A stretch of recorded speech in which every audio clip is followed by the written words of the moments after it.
Chers amis, bonsoir. Merci à toutes et à tous de nous avoir rejoints pour ce 21e épisode des lundis de Ruralytique, dédié à la jeunesse et dans la perspective de Ruralytique 2021 qui se tiendra les 24, 25 et 26 août prochains à Aurillac sous le slogan Jeunesse rurale, avenir égal.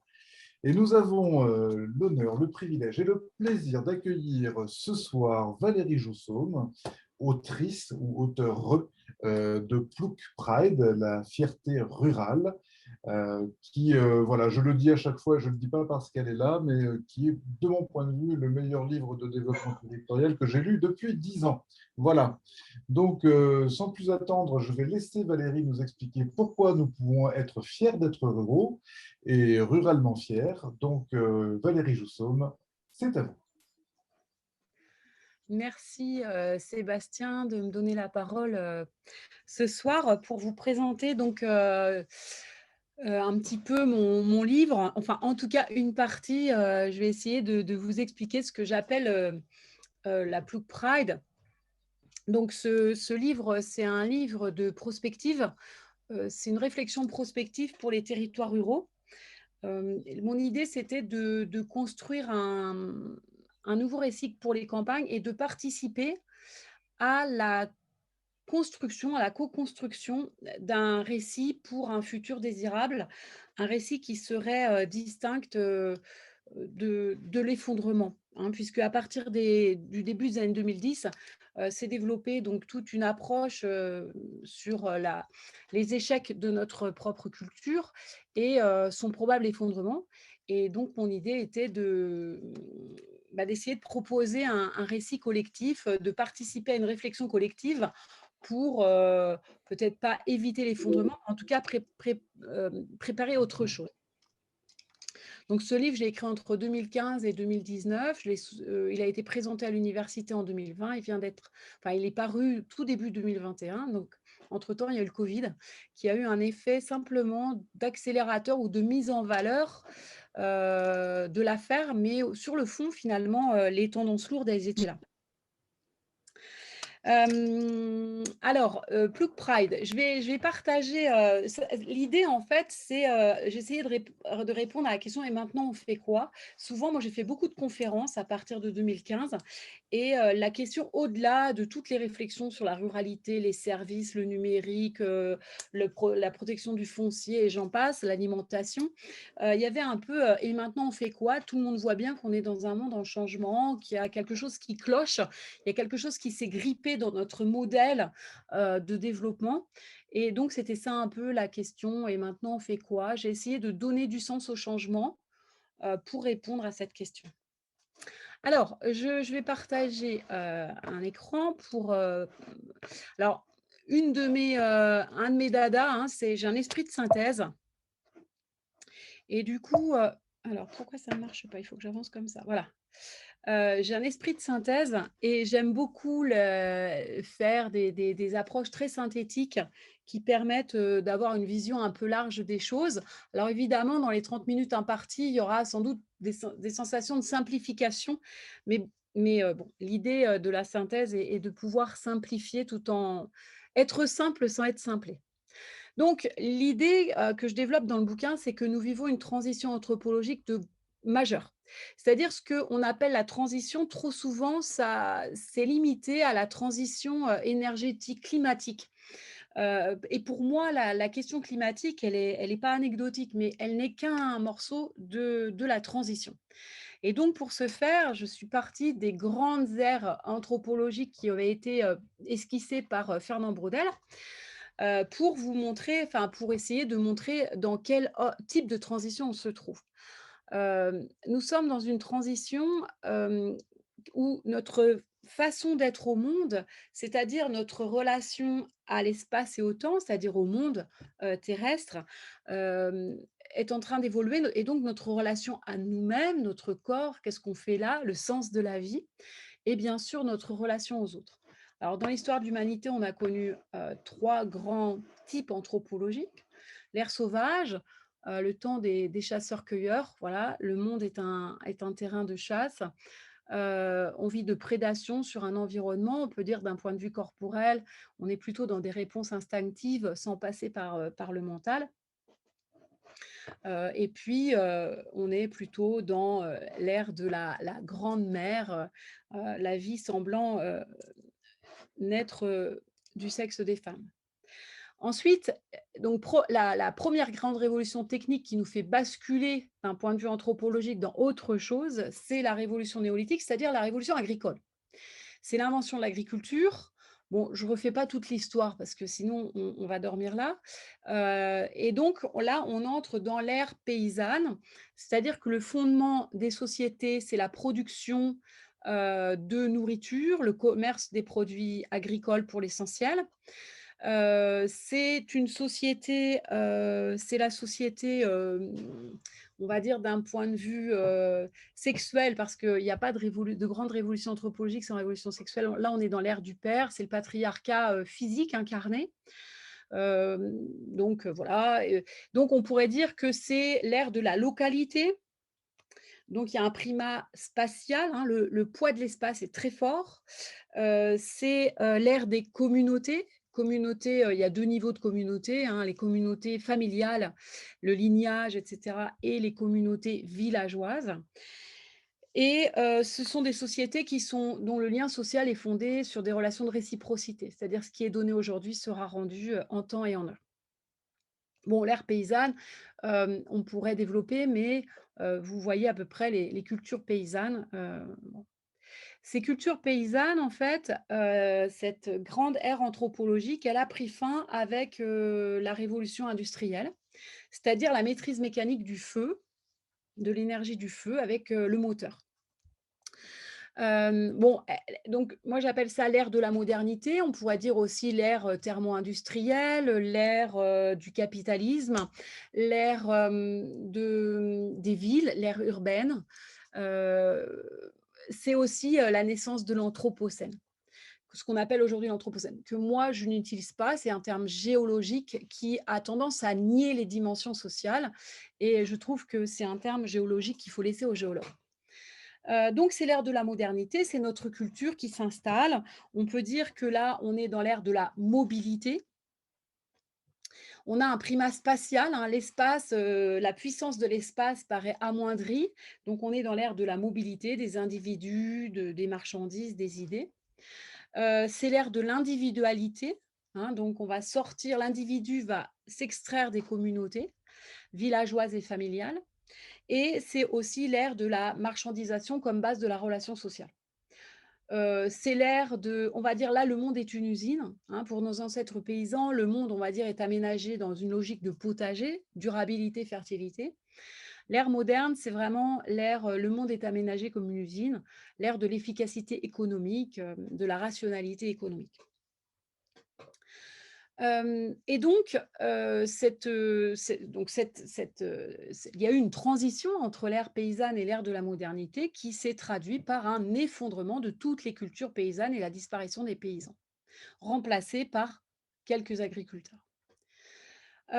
Donc ça, c'est, notre culture actuelle et notre culture actuelle est en train de subir une révolution, la révolution numérique. L'émergence du numérique qui va faire basculer complètement notre relation à l'espace et au temps puisque les idées, font le tour de la planète, dans l'instant et donc on peut dire qu'il y a une espèce de rétraction spatio-temporelle, hem, considérable et donc cette révolution numérique, elle nous fait basculer dans une autre, culture. On voit que ça fait gripper, la culture moderne et ça nous fait basculer dans quelque chose de nouveau que moi j'appelle l'ère de la noosphère, mais c'est moi qui l'appelle comme ça. C'est un hommage à Pierre Teilhard Desjardins qui avait conceptualisé l'ère de la pensée humaine connectée, qu'il avait appelée, la noosphère. Donc c'est cette ère de la noosphère qu'il nous faut, imaginer pour envisager, l'avenir. Donc vous l'avez compris, l'ère paysanne, elle a créé la nature anthropisée, c'est-à-dire la campagne et l'ère de la modernité, c'est plutôt l'époque, de la ville, mais vous le savez déjà. Alors, partant de là, aujourd'hui, on voit qu'il y a pas un récit, il y a pas un futur lisible. Nous avançons vers l'inconnu, nous allons vers une nouvelle ère, une nouvelle culture qui n'est pas, une nouvelle civilisation, une nouvelle relation au monde et cetera, qui n'est pas clairement définie. Nous sommes, dans une transition, mais nous allons d'un point A à un point B, mais le point B nous est pour le moment inconnu. On peut dire aujourd'hui, de façon un peu synthétique, qu'il y a 2 projets de futur qui ne sont pas conciliables. Il y a un premier projet de futur qui est, eh bien, la modernité, j'ai essayé de faire un schéma là, la modernité, elle avance depuis, la fin du 18e siècle, 19e, depuis le 19e siècle, elle avance en faisant table rase du passé, hein, et elle a une tendance au refoulement du passé. Et donc, elle a inventé des caricatures, du passé, donc les sauvages, les ploucs, les gilets jaunes, donc toutes les phases précédentes de la phase actuelle sont caricaturées. Donc elle fait table rase du passé, on invente du nouveau et donc là, on continue, on va dire, les tenants du pouvoir actuel de l'ère de la modernité, heu, finalement proposent, on continue comme ça avec le numérique. Et donc là, on va vers, un projet hyper connecté, on va dire, avec au fond, l'implantation dans l'humain, de cette connexion numérique, avec, des mégalopoles ultra connectés, enfin. Donc c'est le monde des cyborgs, de la surveillance générale, du tout numérique et cetera. Donc on voit bien que ce projet, même s'il avance, hein, il est assez dystopique. Il a du mal à fédérer, la majorité, de la population qui y voit, comme je le disais, plutôt un futur, dystopique. Mais c'est le projet des tenants du pouvoir de l'ère de la modernité, des pouvoirs de l'ère de la modernité. Et puis, en parallèle, mais de façon contradictoire, on voit, se développer un autre projet, une demande d'un autre futur, plus désirable collectivement. Ce projet d'un futur plus désirable collectivement n'est pas unifié. Il avance, il se construit par des convergences que je reviendrai là-dessus, qui sont pour moi des convergences des mémoires. Hem, donc il y a les mouvements écologiques, les résistances paysannes, en particulier, on l'a vu par exemple sur l'année 2020 en Inde, mais ailleurs aussi dans le monde, il y en a aussi en France, hein, mais en Inde, c'était incroyable. Et depuis, les années 90 en Amérique du Sud et depuis, la crise de 2008 en Occident, des luttes altermondialistes. Et donc ces convergences vont vers un mouvement qui s'appelle en général, quand il est posé positivement, les bohèmes, depuis, la Beat Generation, on va dire ça comme ça. C'est un mouvement altermoderne, alors à pas confondre avec les bobos, on reviendra un peu là-dessus aussi. D'accord? Donc moi, ma participation, elle est clairement dans, ce projet altermoderne. C'est une réflexion altermoderne et c'est là que je pense que se trouve l'opportunité, pour, les espaces ruraux. Alors avancer vers l'inconnu, qu'est-ce qu'on fait pour avancer vers l'inconnu? Alors, avancer vers l'inconnu, ça alors déjà, on peut essayer de comprendre un peu, la tempête dans laquelle nous sommes.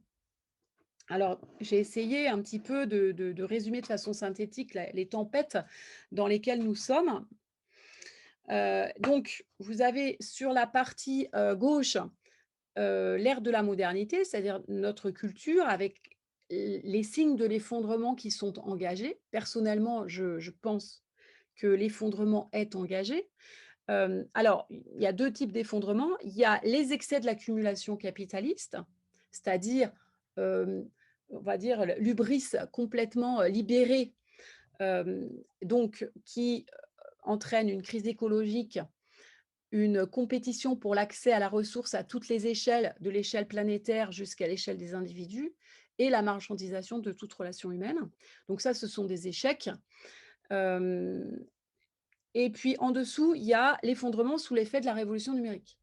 Donc, les effets, on va dire, de l'automatisation de la production, l'inadaptation, des biens immatériels, à la logique marchande de l'ère de la modernité qui est fondée sur la logique des biens matériels, l'inadaptation des organisations hiérarchiques et la question du pouvoir numérique et du risque démocratique. Ça, il y a un récent rapport du Sénat tout à fait préoccupant sur cette dimension-là. Et donc, moi, en miroir, j'ai mis en face qu'est-ce qu'il faudrait pour résoudre ces problèmes qui sont majeurs et qui sont globaux. Vous voyez que pour moi, le réchauffement climatique, il est que dans le A, hein. Donc, j'ai mis A prime, bon, ça veut dire réfléchir à notre relation à la nature. En B, B prime, ben, la justice sociale. C, la réhumanisation des rapports sociaux. D, quelle est la place du travail dans la société et comment est-ce qu'on est rémunéré? E, les communs. F, l'organisation horizontale et collaborative et G prime l'internet. Bon, donc ça, c'est un peu la tempête. J'ai essayé de voilà. Donc nous avançons dans une tempête où l'avenir est inconnu. On peut dire, voilà, soit on va vers la violence, soit on va vers une société très violente, soit on essaie de régler tous ces déséquilibres. Mais en fait, donc nous sommes dans la tempête et comment avançons-nous dans une tempête, en allant vers quelque chose qui nous est inconnu? Eh bien, dans ces cas-là, la seule solution que l'on a, moi je dis toujours aux étudiants, quand vous devez répondre à une question dont la réponse est inconnue, il n'y a que 2 choses à faire. C'est un, avoir un bagage de connaissances maximales, c'est-à-dire connaître tous les possibles humains pour avoir une richesse intérieure et avoir un, comme on dit, un champ des possibles très, très large. Et deuxièmement, avoir des bonnes méthodes de réflexion, d'analyse. Donc en fait, on s'appuie sur le passé, on s'appuie sur nos acquis, on s'appuie sur nos valeurs, on s'appuie sur ce que l'on est, ce qu'on a appris et tout ça. Et donc, pour aller vers l'inconnu, on observe aujourd'hui une résurgence des mémoires, de toutes les mémoires, en dehors de la culture moderne. Et en particulier donc des mémoires paysannes. Alors, à quoi servent les mémoires? Il n'y a pas de nostalgie dans mon propos. En fait, je dirais que nous sommes en train de vivre collectivement ce que déjà individuellement beaucoup d'entre nous ont vécu. C'est-à-dire qu'on est dans un travail de thérapie, on pourrait dire, enfin, au niveau individuel. C'est-à-dire, nous avons tout réussi matériellement et pourtant aujourd'hui, il y a un gros problème, on ne sait plus où on est et pour avancer vers ce futur inconnu, nous devons savoir qui on est, quels sont nos acquis, ce que l'on veut, ce qu'on ne veut plus, nos valeurs, etc. Et c'est ça, en fait, la résurgence des mémoires, c'est au fond, stabiliser ces acquis, faire que ces acquis servent d'une base stable pour envisager le futur. Les mémoires n'ont pas pour but de dessiner le futur. Le futur, il est notre choix, d'accord? Donc c'est pas le passé qui conditionne le futur. Mais le passé, les mémoires vont nous permettre de nous stabiliser dans ce contexte de grand chambardement, dans ce contexte d'effondrement. Les mémoires ont pour but de nous stabiliser de façon à envisager, à choisir un futur. Et donc, on observe des résurgences des mémoires partout, de toutes les cultures. Donc, voilà. Donc, on a une revalorisation contemporaine des mémoires. Pardon, je ne sais pas pourquoi ça change. Voilà. Et donc, par exemple, alors ça dépend des sociétés. Dans les sociétés d'Amérique, où les chasseurs-cueilleurs sont beaucoup plus prégnants, la mémoire, elle est beaucoup plus proche, puisqu'on avait les populations natives indiennes, par exemple, on a des mouvements de résurgence des mémoires à partir des chasseurs-cueilleurs. C'est très agaçant, je ne sais pas pourquoi ça fait ça. Voilà, pardon. Donc on peut voilà, revaloriser de façon contemporaine les mémoires. Dans les sociétés paysannes, on va avoir les mémoires paysannes. Qu'est-ce qu'on a? Par exemple, les sociétés paysannes ont su s'adapter à toutes les niches écologiques. On a fait de l'agriculture partout où c'était possible d'en faire. Les sociétés paysannes ont une pratique des usages collectifs. C'est une économie du recyclage, du partage, etc. Donc, on peut revaloriser les mémoires. Et puis, j'ai mis là-dedans les mémoires de la modernité des Lumières, hein, puisqu'il ne s'agit pas de jeter le bébé avec l'eau du bain, encore une fois. Il n'y a pas de nostalgie dans mon propos. Les héritages, les apports de la modernité sont grandioses. D'ailleurs, les 30 glorieuses, d'un point de vue social, les apports de la modernité sont grandioses, hein. L'égalité, l'individualisation n'est pas négative, le confort, la justice sociale, l'éducation pour tous, la connaissance scientifique accessible pour tous, la mobilité, sont des apports, considérables. Et donc vous comprenez, vous commencez à voir quel est l'intérêt, de la campagne dans cette revalorisation contemporaine des mémoires, de façon à stabiliser le corps social pour traverser, l'effondrement qui est devant nous.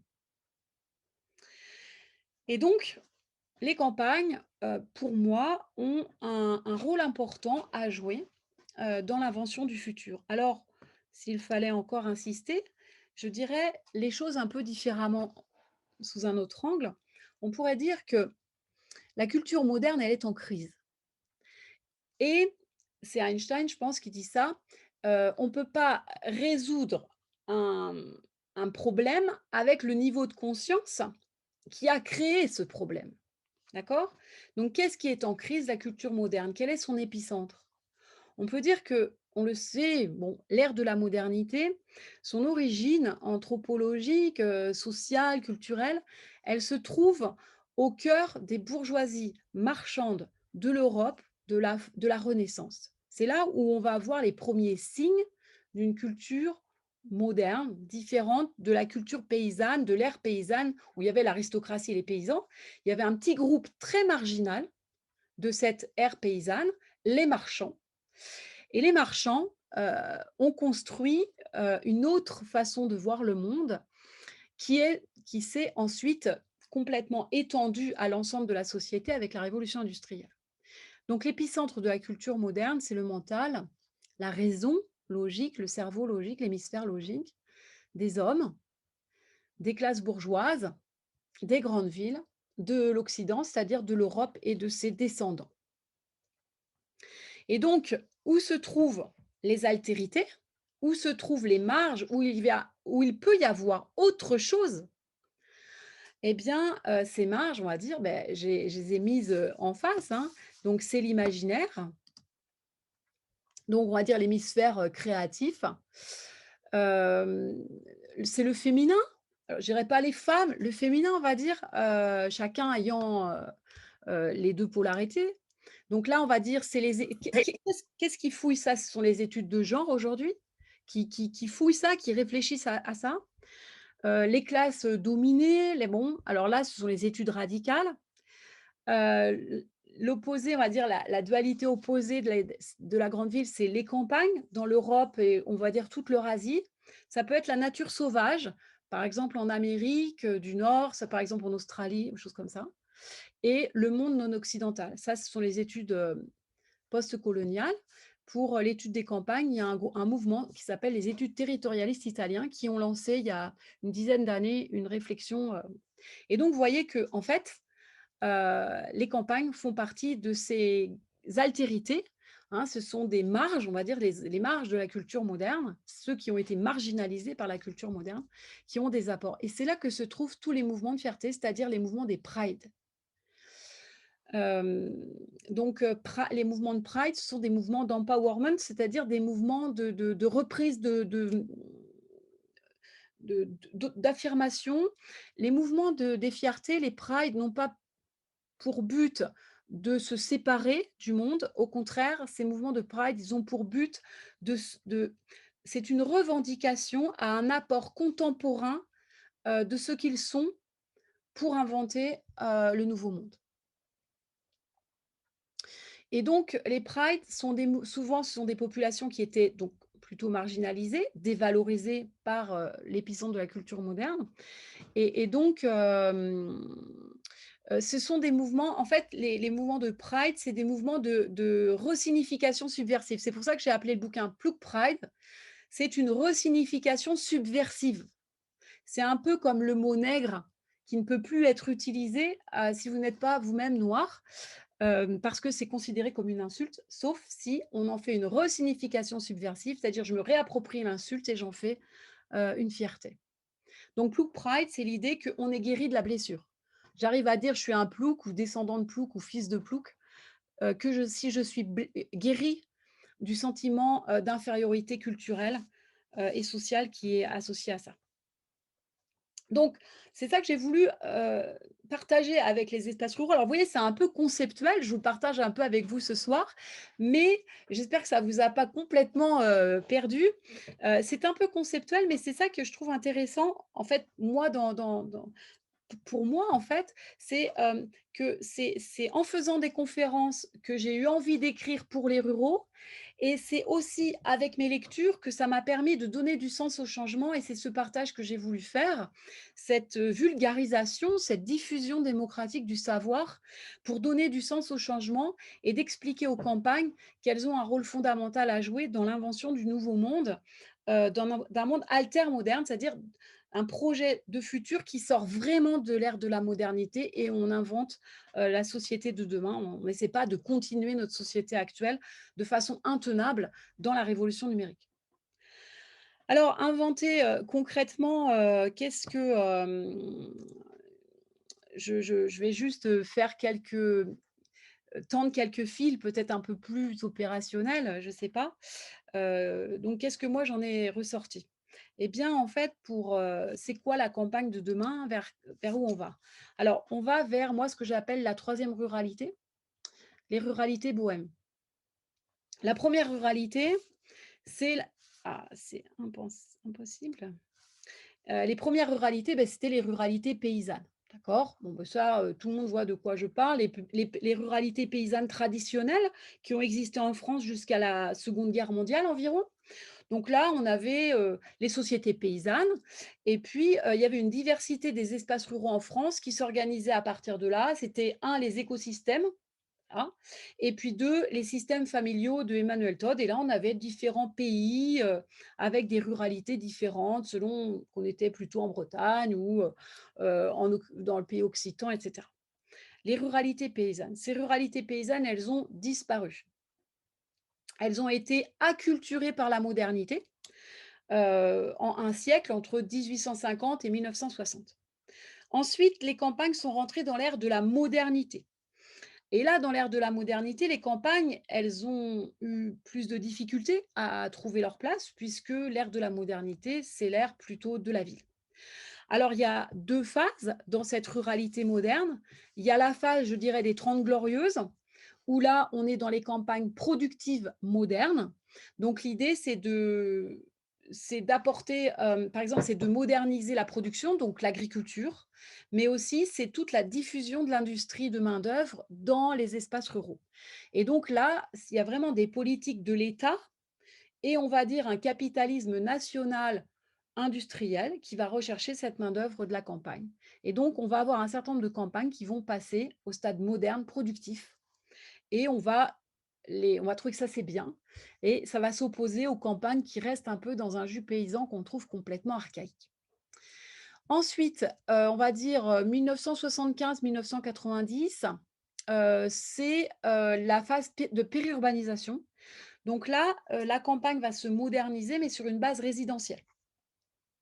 Et donc, dans cette période-là, on va dire, les campagnes périurbaines se développent et puis il y a les campagnes isolées qui sont considérées comme, plus négativement. Il y a un tournant dans les années 2000, c'est le début de la révolution numérique et là, on va avoir les premiers signes d'un basculement des imaginaires. C'est-à-dire que progressivement, on va passer de l'idée que la modernité, c'est super, à l'idée que, la culture on va rechercher comme un paysage plus paysan, un jus un peu plus paysan. Donc ça, c'est la campagne Les Paradis Verts. On va voir apparaître à la fin des années 90, début des années 2000, des gens qui vont rechercher du résidentiel, mais pas du tout périurbain, du résidentiel rural. C'est les Anglais, les Néerlandais qui vont lancer le bal du retour à la campagne.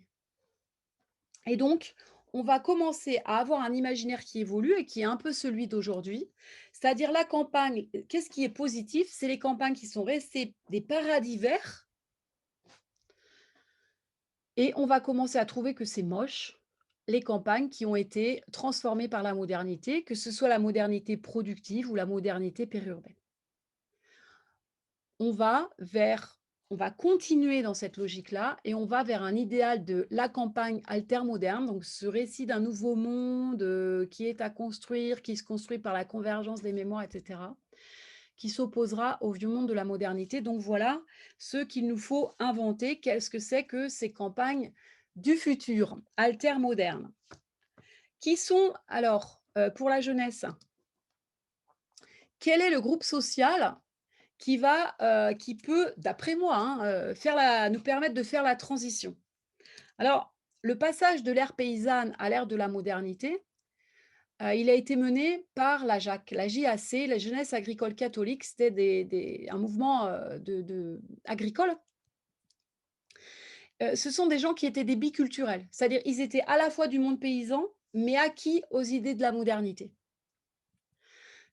La JAC. Aujourd'hui, dans cette transition entre la modernité et l'ère de la noosphère, qui sont les biculturels? Alors moi, je les appelle les beaux pros. Alors, beaux pros, c'est moi qui ai dit ça comme ça, mais c'est une idée que j'ai lue, Gary Snyder, qui est un Américain de la Beat Generation, qui a écrit dès les années 60, il parlait des bohémiens prolétaires, des prolétaires bohémiens ou des bohémiens prolétaires. Donc moi, je les ai appelés les beaux pros pour faire, le miroir avec, les bobos. Les bobos, c'est les bourgeois bohèmes. Donc ce sont des classes bourgeoises qui sont acquises à l'idée d'une transition écologique. Mais ils ne sont pas acquis à l'idée d'une transition sociale. Donc là, les bohèmes prolétaires, ce sont, des gens qui sont acquis à l'idée d'une transition écologique et sociale. Ce sont, des classes populaires éduquées. Ce sont des jeunes qui, se rendent bien compte que l'ascenseur social est en panne. Ce sont les jeunes que décrit Emmanuel Todd dans son dernier ouvrage de cette année, La lutte des classes au XXIe siècle, où il dit: «Il va y avoir un réarmement intellectuel des classes populaires puisqu'il n'y a plus d'ascenseur social». Et donc on a dans les classes moyennes et populaires qui habitent, majoritairement les espaces ruraux, une jeunesse éduquée qui, n'a plus d'ascenseur social et puis, et donc aussi qui alors ils sont, ce sont des gens les beaux pros, ce sont des gens qui sont opposés au néolibéralisme, heu et qui commencent ou qui ont déjà lâché l'American Way of Life, dit Gary Snyder, mais grosso modo cet idéal de la modernité et qui commencent à inventer autre chose. Alors ce terme, c'est marrant parce que dans les conférences, je me suis rendu compte que ça plaisait beaucoup. Il y a à des trentenaires, c'est-à-dire qu'on les traite de bobos, mais eux, ils se sentent pas bobos et quand je leur ai dit: «Mais je pense que vous êtes plutôt des beaux pros», et ils me disent: «Oui, c'est ça, en fait, c'est ça». Donc comment, en fait, vous voyez, il va falloir intégrer 3 couches de ruraux. Il y a les ruraux qui sont les héritiers de la culture paysanne, qui sont dans une logique de localité, communauté et cetera, qui fonctionne encore un peu toujours sur ces codes sociaux. Il y a des ruraux modernes et puis, il va y avoir, il y a ce groupe, émergent, les beaux pros, qui sont les porteurs, de la transition. Ça, c'est la première idée et enfin, comment, partir, sur quoi s'appuyer? Donc moi, personnellement, pour réfléchir à ce monde, à ces campagnes altermodernes, je suis partie sur, l'actualisation de la théorie des besoins humains fondamentaux. Vous connaissez la pyramide de Maslow. La pyramide de Maslow a été actualisée en 2010 avec la théorie de l'évolution par 4 psychologues. Et donc, il y a plus, 5 échelons, mais il y en a 7 et ces besoins sont concomitants. C'est-à-dire que Maslow dit: «C'est pyramidal». C'est-à-dire pour ressentir le besoin supérieur, il faut, accéder au premier. C'est pas ça. Donc ces 7 besoins humains fondamentaux, c'est, hem, donc, la survie, donc, pouvoir, dormir, boire, se reposer, se protéger de la maladie. Voilà. Deuxièmement, c'est l'affiliation, c'est pour se protéger des violences physiques, sociales, psychologiques. Ensuite, on a un besoin de, alors attendez, je vais quand même regarder avant de vous dire des bêtises. Donc 1, la survie, 2, la protection, 3, l'appartenance à un groupe, éviter l'isolement, heu, 4, l'estime, le statut, c'est-à-dire se sentir unique, heu, 5, la rencontre et en particulier la rencontre d'un partenaire, mais la rencontre, 6, la continuité pour éviter la perte de statut, la perte des gens qu'on aime, la perte, de nos avantages et puis le dernier donc la postérité, repousser la mort inéluctable. Donc à partir de ça, j'ai défini 4 axes de réflexion pour un aménagement, des campagnes, de demain pour envisager un droit au village. C'est-à-dire le droit à la ville, c'est un concept de la modernité, 1968, Lefebvre. C'est le plein accès à la modernité pour les classes populaires. Aujourd'hui, on parle dans le monde universitaire d'un droit au village. Alors, le droit au village, là aussi, vous voyez, c'est une résurgence des mémoires. On s'appuie sur quelque chose de connu pour avancer vers un inconnu. Je ne pense pas qu'on veut un retour au village du 19e siècle, vous voyez ce que je veux dire? Mais l'idée du passage du droit à la ville au droit au village, vous voyez déjà qu'il y a une question d'échelle. Donc ça doit nous interroger sur les échelles, du bien-être collectif. Et puis, je crois qu'aujourd'hui, les gens attendent une vie plus douce, alors que, dans les années 50, on attendait une vie plus trépidante, plus avec une ascension sociale, plus matérielle. Je vais très rapidement conclure, ce droit au village sur avec la théorie des besoins humains fondamentaux. Donc, la protection des corps, en quoi les campagnes peuvent permettre au corps de se protéger. Alors, on n'est pas tellement alors la quantité, c'est important, mais c'est la qualité. C'est-à-dire l'air qu'on respire, l'eau qu'on boit, ce que l'on mange, éventuellement les ondes électromagnétiques, les pollutions atmosphériques, protéger les corps. On ne parle jamais trop collectivement, de l'effondrement social qui est en cours avec une explosion de la précarité. Protéger les corps de la violence sociale. Je pense que les campagnes peuvent, enfin certaines accueillent, hein, des gens qui cherchent la misère moins pénible au vert.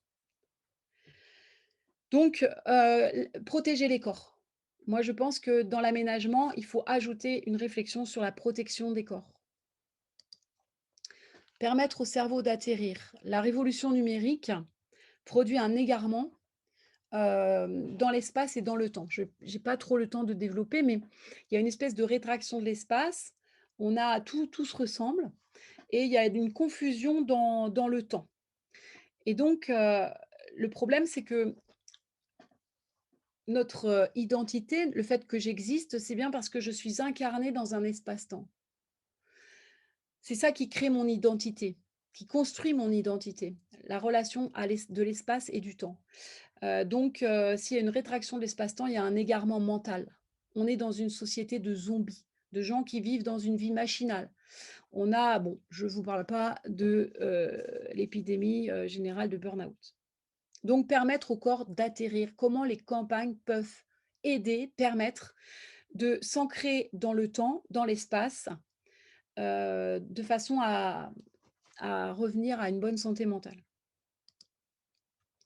Permettre au cœur de se relier, c'est la question de la relation. Heu, Chaque être humain a besoin de se sentir unique et reconnu.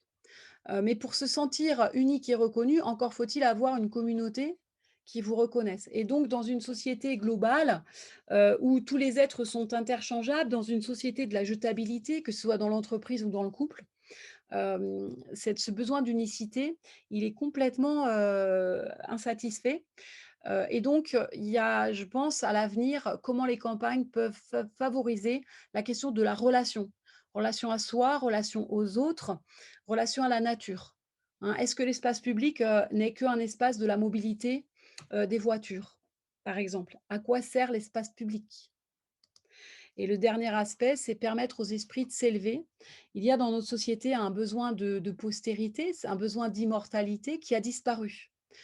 C'est là que se trouve une quête de sens à nos existences et on voit aujourd'hui qu'il y a une grande partie des gens qui partent à la campagne pour s'inventer une nouvelle vie et redonner un sens à leur existence. Et donc, si collectivement, il n'y a pas le souci d'une participation humaine, même petite, même, oui, très petite et modeste, à une sorte de postérité collective. Ça peut être planter des arbres pour les générations futures, ça peut être permettre une reconnaissance d'une créativité habitante particulière.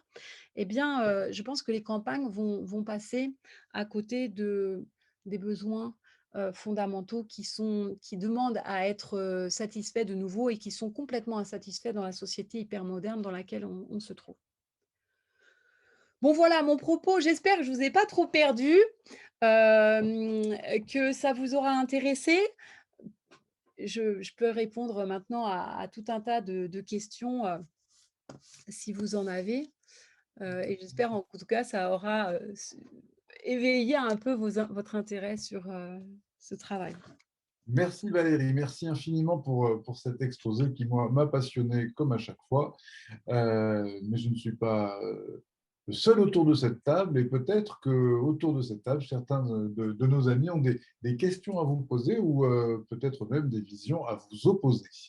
Donc c'est le moment, la parole est libre, elle circule. À vous de la prendre.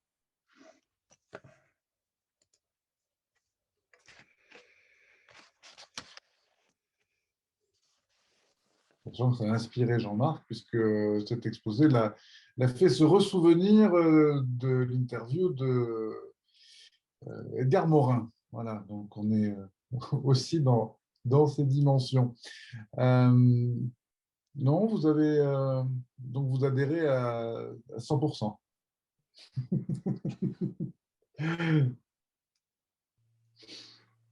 Bon, je veux bien parler un petit peu quand même pour animer. Oui, superbe présentation, vraiment, chapeau bas. C'est vraiment très, très intéressant sur la façon de voir. Je vais pas faire une question, je vais faire un rapprochement au niveau de ma communauté de communes. Actuellement, on est en train d'essayer de faire un mélange, en fait, où on a décidé de mélanger culture et agriculture.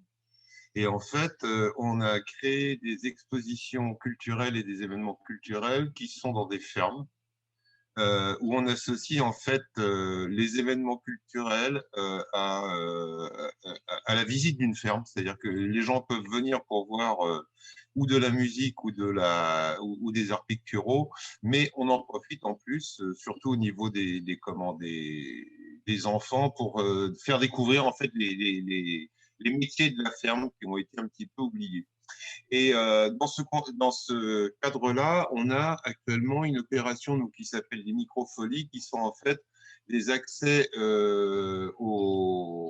à des banques de musées où en fait, via des tablettes numériques, on a des mini-expositions où les gens peuvent devenir interactifs avec des œuvres d'art. Donc, en fait, l'idée, c'est nos gens, entre guillemets, et sous toute réserve avec tous les gants de la campagne qui ne vont pas forcément au musée, on leur amène le musée à eux. Et donc, c'est une démarche qui est relativement intéressante. Et pour rejoindre votre propos, l'autre fois, on avait une conférencière qui a fait quelque chose que j'ai trouvé, moi, hyper intéressant parce que je n'y avais jamais pensé. Elle a fait, en fait, justement, pour faire le lien entre les deux, une présentation rapide de la représentation de la ruralité et de la paysannerie dans la peinture.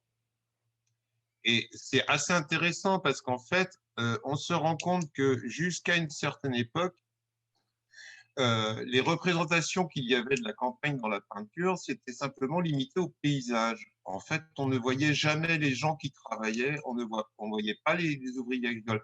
C'était très rare. C'est-à-dire qu'éventuellement, on les voyait parce qu'il y avait une scène de fête de village ou ce genre de choses. Mais en fait, il n'y avait pas une démarche. Il a fallu attendre en fait le 19e pour qu'à travers les glaneuses ou ce genre de tableau, on voit on va dire des actifs de la terre représentés. Et ce qui est très intéressant, justement, c'est qu'à un moment donné, et cette notion-là, je l'ai découverte l'autre jour, et ce qui est absolument génial, c'est que souvent dans les arts, que ce soit en musique ou en peinture, on se rend compte qu'il y a des bouleversements qui sont annoncés par les arts eux-mêmes qui anticipent en fait l'évolution de la société. Et en fait, là, par exemple, elle nous a montré qu'à un moment donné, on est passé de la paysannerie à l'agriculture. Et c'est hyper intéressant comme notion, c'est-à-dire que nous, actuellement, on pense agricole, et finalement, quand on pense le cerf du Moyen-Âge, on le voit agricole. Il n'était pas agriculteur, il était paysan avant tout. L'agriculture, en fait, c'est une forme d'industrialisation qui a eu après de la ruralité, qui s'est développée avec toutes les conséquences que ça peut avoir. D'ailleurs, quand vous disiez à très juste titre tout à l'heure que d'une région à l'autre, ça évolue. Je veux dire, pourquoi, par exemple, moi, je reprends ma casquette maintenant d'élu local. Pourquoi est-ce que les communautés de communes étaient précurseuses en Bretagne? Pourquoi? Parce que ça a été les premières coopératives, parce qu'ils ont acheté une moissonneuse-batteuse pour 3 villages et qu'ils ont appris à travailler ensemble, ce qui n'était pas le cas de l'Île-de-France, où on est les derniers à faire nos intercommunalités. Et il y a une analyse effectivement sociétale, mais qui est hyper intéressante à faire à ce niveau-là, et je vous remercie d'un certain nombre de notions que vous avez données. Et c'est vrai que nous, en plus, ici, je parle, effectivement, bon, il y en a certains qui me connaissent ici qui le savent, je parle effectivement en plus d'une ruralité qui est complètement différente, c'est que je suis d'une ruralité qui est dans la plus grosse métropole de France. Donc en fait, bon, on est à 50 km à vol d'oiseau de Paris, c'est forcément pas la même chose qu'au fin fond du Gers ou dans le Finistère. Mais voilà, et tout le phénomène que vous avez décrit, effectivement, nous on le suit, et d'ailleurs c'est en plus exacerbé suite à la crise de la Covid qu'on vient d'avoir, parce qu'on a effectivement une pression foncière énorme d'urbains qui se renseignent actuellement pour pouvoir éventuellement venir se mettre à la campagne. Et je ne sais pas si c'est ici que je disais ça l'autre jour, ce qui est très curieux maintenant en tant que maire d'une petite commune, avant quand les gens appelaient la commune pour prendre des renseignements sur la commune, les 2 premières questions c'était est-ce qu'il y a une cantine à l'école, est-ce qu'il y a un centre aéré? Maintenant la première question c'est est-ce que vous avez la fibre?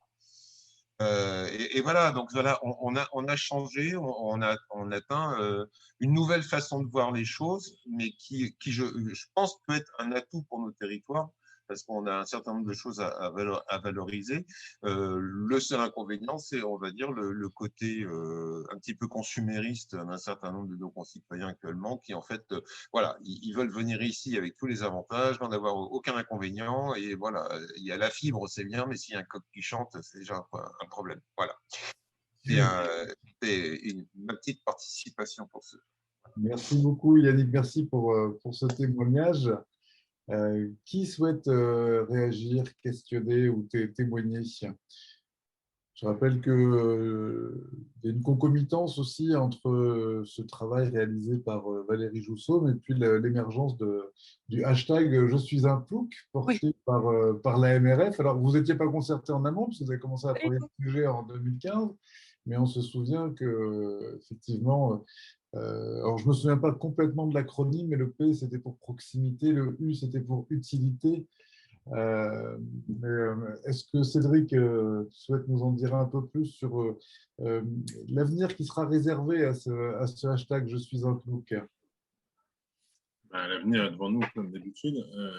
Bonsoir à toutes et à tous. Merci. Ouais, moi, j'ai juste pris un petit peu en décalage, donc je n'ai pas tout entendu, mais en tout cas, j'étais très heureux d'écouter cet exposé-là qui vient rafraîchir, qui vient, pour prendre la formule, atterrir nos cerveaux, y compris en fin de première journée de la semaine, où la chaleur en ville est perturbante. Et c'est aussi un des enjeux moi, que j'ai envie de questionner, c'est comment vous appréhendez la question de la transversalité, de l'interterritorialité dans votre approche. On voit aujourd'hui, je ne reviens pas sur les 3 catégories de ruraux, parce que je pense que certains sont hybrides, comme beaucoup d'entre nous.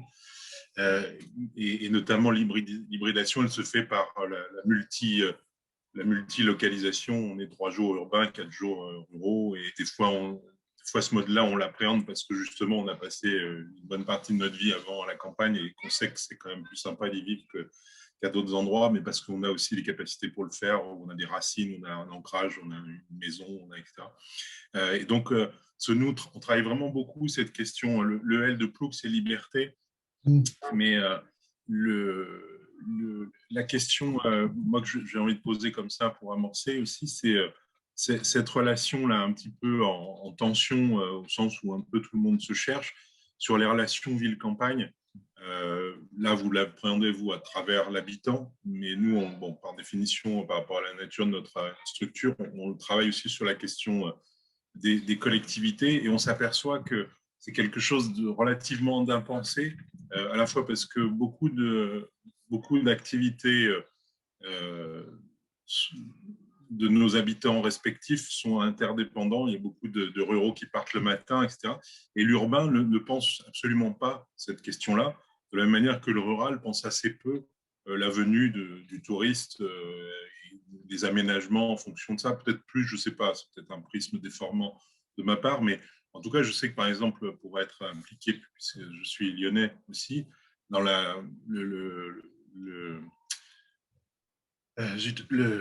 conseil de développement du Grand Lyon, de la métropole du Grand Lyon, à aucun moment l'habitant extérieur de Lyon n'est cité dans la manière d'appréhender le développement du territoire. C'est-à-dire que ce soit le touriste, que ce soit le cadre qui va venir de Paris pour dialoguer avec un chef d'entreprise local, ou le pendulaire qui vient de la campagne, entre autres. Et donc cette question-là, comment est-ce qu'elle se vit? Et deuxième appendice à cette question, dans tous les enjeux, là, vous avez parlé du corps, mais qui renvoie peut-être plus pour nous la question du lien avec la nature et aux espaces plus respirables. Et comment est-ce que dans les enjeux, par exemple, de transition, vous avez parlé là, de cette troisième catégorie, sur cette transition-là, aujourd'hui, comment vous voyez le rôle de la ruralité au regard justement des impasses dans lesquelles le modèle urbain met un certain nombre de nos concitoyens. Vous avez parlé de la question économique. On sait que ça fait très longtemps qu'il y a des migrants contraints qui quittent la ville pour aller à la campagne parce qu'ils ne peuvent plus simplement s'y loger parce qu'ils sont à temps partiel dans une grande surface.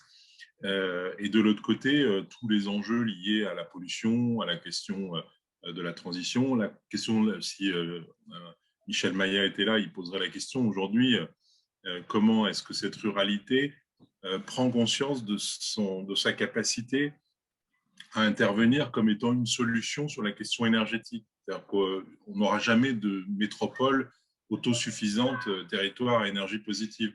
Alors qu'aujourd'hui, on a beaucoup de villages qui ont, avant même les accords de Paris, étaient capables d'être en facteur 4 ou 5 par rapport voilà. Donc c'est un peu vaste, mais bon, comme Yannick, il faut commencer. Valérie.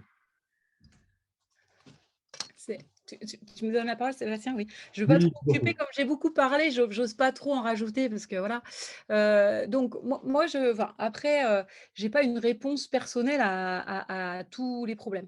Moi, je pense que ce à quoi j'encourage les gens, pour moi, aujourd'hui, il y a une espèce de novlangue de l'urbain que je dénonce. Et il y a des rapports de domination, incontestablement, mais des rapports de domination même culturelle, on va dire.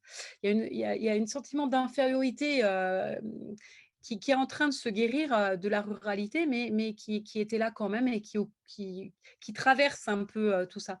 Moi, je suis simplement pour qu'on puisse dire le rural, il existe au sein de la modernité.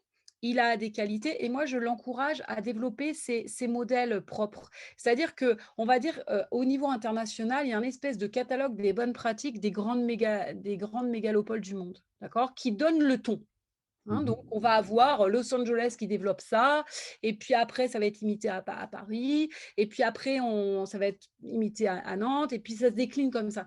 Mais en fait, on a en pratique d'aménagement, on a des espèces de codes de bonnes pratiques qui sont donnés par les grandes mégalopoles du monde. Je pense que ça, dans l'ère de la modernité, pourquoi pas? Pour inventer le futur, ça ne va pas. Et donc là, je pense que vraiment, il faut que les espaces ruraux aient justement cette fierté de se ressaisir de leurs problématiques propres et d'essayer de préconiser leurs réponses propres, notamment sur la question de la mobilité, sur la place de la voiture, sur la question de l'énergie. Je pense qu'il n'y a pas une solution qui serait bonne et pour la métropole et pour le petit village. Vous l'avez dit, en termes, par exemple, quelle énergie de chauffage? Bon, ben voilà, c'est pas la réponse ne peut pas être la même aux 2 endroits. La place de la voiture, la réponse ne peut pas être la même aux 2 endroits parce qu'il y a un effet spatial. Nous sommes dans une société où depuis 40 ans, on a une théorie au fond, il y a une abstraction territoriale. Mais c'est pas vrai. L'espace existe et il nous apporte un certain nombre d'atouts ou de contraintes. Et le ruissellement dans tout ça. En l'occurrence, effectivement, c'est une nouvelle preuve qu'il n'y a pas cette articulation. Qui souhaite à nouveau partager? Moi, ce que je retiens, c'est qu'effectivement, moi, ça m'a beaucoup changé, effectivement, ce livre, dans le sens où on part de l'humain tel qu'il se perçoit, tel qu'il est perçu, tel qu'il se constitue en corps social, à l'inverse de ce que je vois encore des appels d'offres en cascade sur des diagnostics territoriaux pour lutter contre la déprise et créer de l'attractivité. Alors là, je pense que, bon, après, moi, je suis de la région nantaise, de l'ouest de la France, mais la question de l'attractivité, même les élus de mon coin, là où on est à du 2% par an de croissance, ils veulent être attractifs. Mais le problème, je pense qu'il n'est pas là. L'attractivité de l'espace rural, ça fait depuis 1990 dans le monde universitaire qu'on sait qu'il y a une bascule démographique. Il y a une inversion des mouvements migratoires. Alors évidemment, c'est infime, mais depuis 1990, il n'y a plus vous entendez, aucun phénomène de concentration territoriale en France. Si l'INSEE trouve encore que les métropoles grossissent plus que les autres, c'est qu'elles ne font que étendre ce qu'elle appelle l'aire urbaine. Comprenez, mais l'aire urbaine, elle occupe les trois quarts de la France. Donc, vous comprenez bien qu'en fait, il y a une idéologie qui dit que un grand pays développé est un pays urbanisé et que ce sont les grandes villes qui tirent la croissance et tout ça. Donc ça, c'est, on va dire, la théorie passée de l'ère de la modernité. On veut faire croire que ça continue. Donc, il n'est pas question que statistiquement, on observe de la désurbanisation. Vous comprenez ? L'aire urbaine a été définie sur un critère idéologique. Il fallait qu'il y ait plus de 75%, plus de 80% de la population française qui soit dedans pour que la France apparaisse comme un grand pays développé. D'accord? Donc, je veux dire, on dit il n'y a pas qu'avec des scies qu'on met Paris en bouteille. Ben moi, je dis qu'avec un bon seuil statistique, on fait dire ce qu'on veut. Et donc, depuis 1990, alors depuis 68, on a une déconcentration urbaine, mais à tous les niveaux, je veux dire les grandes villes, les villes moyennes, les petites villes, jusque dans les fins fonds de campus. Bon, on peut dire que ça, c'était la périurbanisation. Ok, j'accepte de considérer que c'est une diffusion de l'urbain. Bon, pourquoi pas. Mais depuis 90, même dans les coins les moins denses, il n'y a pas de concentration. Je pense que les espaces ruraux doivent plutôt se préparer à un afflux important de population. Et préparer nos jeunes, puisqu'effectivement, on est dans ça. C'est peut-être C'est eux que ça concernera.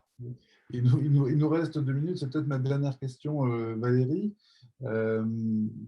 Comment faire en sorte que les jeunes ruraux s'approprient cette compréhension et puis cette fameuse fierté rurale? Eux qui parfois renoncent aux études supérieures parce qu'ils se disent « j'ai pas les codes, je vais passer justement pour un plouc ». Oui, alors ouais, c'est ça. Ça, c'est un grand problème. Moi, je le vois à l'université, tous ceux qui habitent pas trop loin d'une ville, mais à tous ceux qui sont d'une campagne et qui sont de milieux populaires, se loger, par exemple, sur Nantes, pour eux, c'est très difficile. Alors, l'avantage du numérique, c'est qu'on pourrait imaginer des formes, vous en avez parlé, de campus numériques. Donc ça, je pense que ça peut être des idées super intéressantes à creuser. Et après, moi, je pense, alors vous allez dire, là aussi, est-ce que c'est nostalgique? Je ne sais pas. Je pense qu'on a abandonné des dimensions d'éducation populaire. Moi, je crois beaucoup à ça. Il y a quelqu'un qui disait tout à l'heure culture et agriculture. Il y a plein de mouvements dans ce sens-là. Et moi, je sais que quand je suis sollicitée par des mouvements qui sont dans l'éducation populaire, je suis toujours favorable. Mais c'est vrai que tout seul, c'est difficile d'aller partout pour transporter son propos. Mais moi, je crois qu'il va falloir revenir à des formes d'éducation populaire. on pourrait dire, une militance pour l'éducation des classes populaires. Je pense que c'est nécessaire. Merci, merci. Bien, je crois que ce sera notre mot de la fin. Merci infiniment, Valérie, pour cette inspiration et ce soufflet qui, de mon point de vue, n'est pas prêt de retomber. Je rappelle qu'on vous retrouvera donc à Ruralytique en vrai, à portée je dirais, à portée de regard pour une fois et d'oreille, et peut-être même demain, peut-être qu'on se pourra serrer la main. Voilà. Ce sera formidable et on sera au cœur de la ruralité du Cantal. Voilà, on sera très heureux J'essaierai de de… creuser cette question du droit au village et quelles sont les 4 options stratégiques pour les espaces ruraux pour avancer vers demain. Super. Et on vous entendra juste après Bruno Marion, le moine futuriste, qui lui parlera justement du chaos et des théories de l'effondrement, et aussi naturellement de leurs pendant positifs qui sont les théories de l'émergence. Et c'est bien quelque part ça que vous nous proposez à travers ce nouveau récit pour les campagnes. C'est effectivement demain, de toute façon, ne sera pas comme hier. Et il n'y a peut-être aucune raison de le déplorer. Donc, juste à inventer alors. Comme dirait l'autre marchand de chaussures, just do it. Merci pour tout. Ce Merci. programme, en tout cas. Vaste programme. Mais on a les bonnes énergies autour de cette table, autour de la table de Ruralytique, et on sent que la ruralité, voilà, on est passé d'une forme de misérabilisme autour ça a été les Gilets jaunes, c'était les oubliés de la République, et maintenant c'est l'Eldorado. Alors bon, comme le dit le président de l'association des maires ruraux de la Haute-Loire, moi, les Stéphanois, ça va 5 minutes. Hein. C'est 20% de ma population, ceux qui ont des résidences secondaires, et c'est 80% de mes emmerdes. Donc, ça va être un long chemin, mais l'important, c'est de savoir où on va. Ouais. Merci, merci Merci beaucoup. La semaine prochaine, nous retrouverons les gens du Centre régional d'information des jeunes, le CRIJ Auvergne-Rhône-Alpes, afin de regarder l'ensemble des dispositifs vers lesquels vous pourriez orienter les jeunes de vos territoires quand ils se posent des questions autour du numérique, par le numérique, pour leur avenir, pour leur orientation. Voilà, ça sert à ça, les CRIJ et leur structure décentralisée. Donc, on travaillera là-dessus la semaine prochaine. Et puis d'ici là, portez-vous bien.